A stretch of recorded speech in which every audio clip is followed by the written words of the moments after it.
Baik, kaum muslimin dan muslimat rahimani wa rahmakumullah. Pada dasarnya kita dilarang oleh Allah Subhanahu wa taala duduk di sebuah majelis yang ada maksiat di dalamnya. Dalam Al-Qur'an Allah Subhanahu wa taala menyebutkan wa idza ra'aital ladzina yakhuduna fi ayatina fa'arid anhum hatta yakhudu fi haditsin ghairi. Apabila engkau melihat orang-orang yang terlalu berdalam-dalam pada ayat-ayat kami, artinya mereka melecehkan atau mereka ada maksiat dalam sebuah majelis, fa'arid anhum, maka hendaklah engkau berpaling dari mereka, jangan lagi duduk bersama mereka, hatta yakhudu fi haditsin ghairi, sampai mereka berbicara pada masalah yang lain.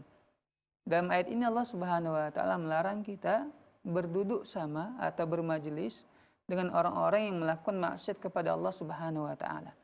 Nah, kita tahu bahwa memperingati hari kematian pertama, kedua, ketiga sampai hari ke-100 bukanlah daripada ajaran Islam.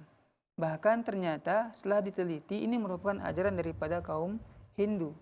Kita malah jatuh kepada sabda Nabi Shallallahu Alaihi Wasallam yang mengatakan, "Man tashabbaha biqaumin fahuwa minhum." Siapa saja yang mengikuti suatu kaum, meniru suatu kaum, maka dia termasuk bagian daripada kaum tersebut. Larangan dari Nabi Muhammad Shallallahu Alaihi Wasallam.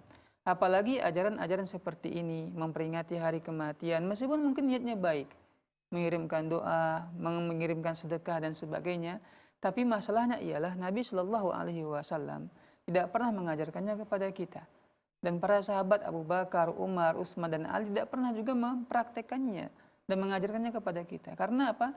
Memang ini bukan ajaran daripada agama Islam. Nah, mengenai masalah saudari Aisyah tadi, tentu dalam kondisi terpaksa. Ya, artinya serba salah ketika seandainya dia pergi dari rumahnya akan menjadi bahan perbincangan di masyarakatnya ataupun di keluarganya.